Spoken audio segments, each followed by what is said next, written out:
Hello everyone, welcome to today's mathematics class. Today's class we are going to solve this question on the board, which is a simultaneous equation. The question was sent to me by a friend from the university, 100 level precisely. And the person asked that I should help out, so I decided to use it to teach the general public. All right, here the question is specified that we should use what? Substitution method. This is very easy. So in using substitution method, you can choose any of the equations, okay? Then you make either x or y the subject of the formula. So now, if I am to choose solution, if I am to choose any equation, I will choose what? From equation 1, okay? Start by saying from equation what? 1.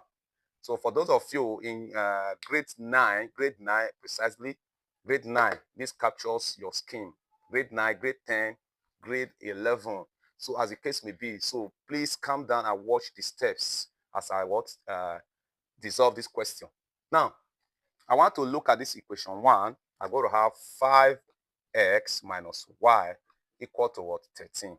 So what I will do is to make any of the variables subject of the formula, then come and substitute it into equation 2. From there, you can simplify and get the value for that. So by looking at this equation now, the easiest one for me to make subject of the formula is y. So that if I have y, then I just take y to this side, becomes equal to, if I take y to the other side, I'm going to have 5x minus what? 13. So this one can be called equation star, right? But now, because I am not a lazy student, I don't want to make y subject of formula. Do you know why? I want to make x subject of formula so that at the end of the day, when I make x subject of formula, I'm going to have fraction.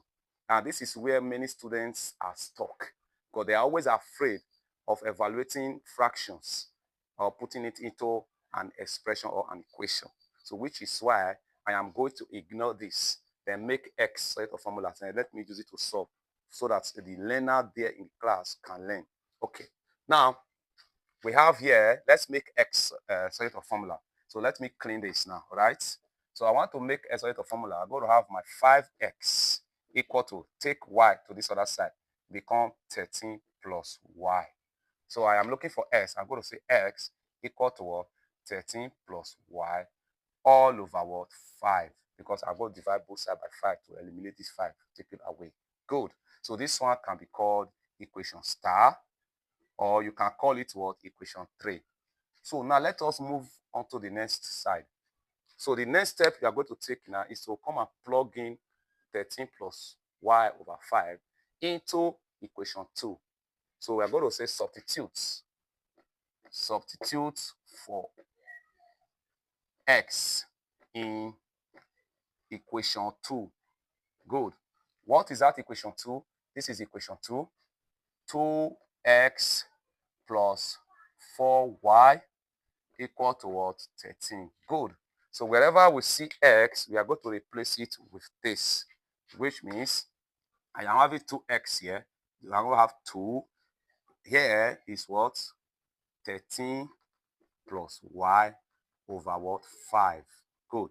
Then plus 4y equal to what? 13. Good. So this point, let us go.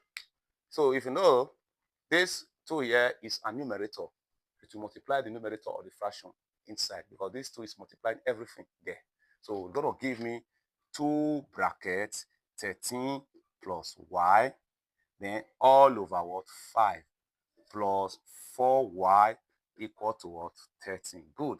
Let us move slowly. Let us not rush. So here we are going to distribute this 2 now to this bracket. Distributing that, 2 will multiply the first number there, which is 13.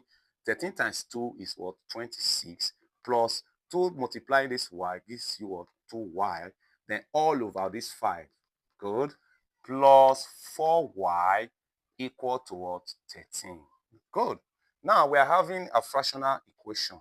So I can find the LCM on this side, but I don't want to do so. So let me just multiply through by 5. So this becomes what? 4y over 1. This becomes what? 13 over 1. So now, for me to make this equation a linear equation, I will look for the LCM of this denominator. 5, that is 5. So multiply through by 5. Multiply on both sides by 5. So it's going to give me what? 5 times 26 plus 2y over 5. Then plus 5 times 4 minus 4y equal to 13 times 5. See that? Good. Now let us go. This will cancel this. That one is gone. So we have 26 plus 2y, then plus 5 times 4y to give me what? 20y. Then equal to 5 times 13, it will give me what? 65. So let us finish it up from here. So in that case, we have 2y here, 20y, all right? Then we have 26. We have to go to the other side, right? So which means we have 26 plus 20 2y equal to what? 65. Now let us collect the like terms. So this 22y, we have to stay here. 22y, then equal to, now let's move this positive 26 to this other side. Whenever a positive number crosses the equation, turns to negative. That will give you what? Negative 26. So which means 22y equal to what? 39. So we want to divide both sides by 22. Now divide both sides by 22. Divide both sides by 22. This one is gone. So that we now have y equal to, how many times can 22 go into 39? It can only go once. Okay. We have one whole number. What will be left is what? 17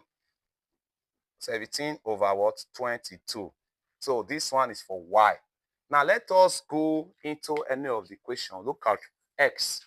Remember our equation 3, which or equation star says that what?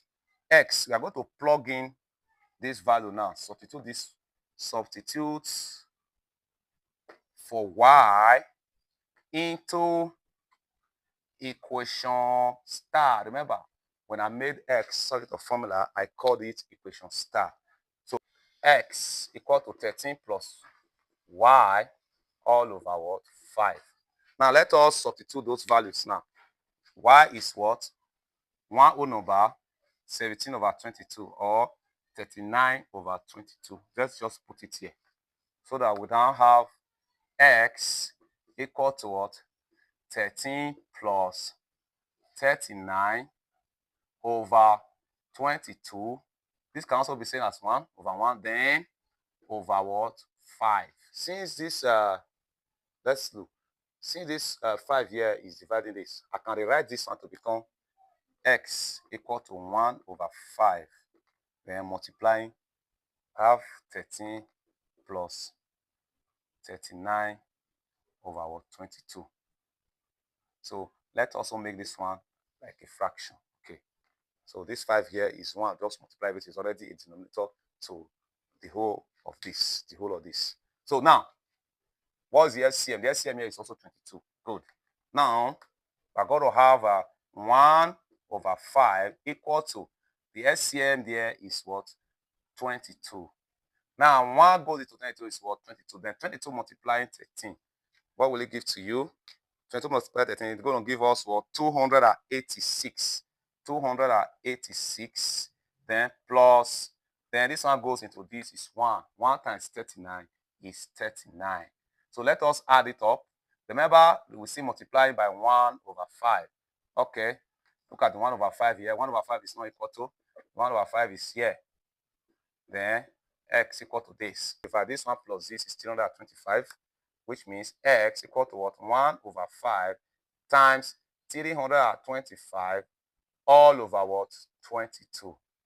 So I believe we can cancel out here because whatever ends with 5 is divisible by 5. So if that is the case, 5 goes into here, 6. Remainder 5 goes into 32 is 6. Remainder what? 2. Okay. Into 25 is 5. So 5 cancel here is this. 5 cancel here is 65. So we're going to have x equal to what? 65 over 22. Now, how many times can 22 go into 65? It can only go twice. So x is equal to 2 number. What is remaining? What is remaining? 21. 21 over what? 22. So this is the value for x. So in this situation, if you want to put it in the coordinate form, in x and y coordinates now, you're going to have s, y coordinates. We have in a pair form, have 2 over 21 over 22. Then the first one is 1 over, or did you get that as 17 over what? 22. This is the solution to this wonderful simultaneous equation. I hope you find this class very interesting. If you do, please help us to share this video to get a greater number of people across this platform. As you do so, God will bless you.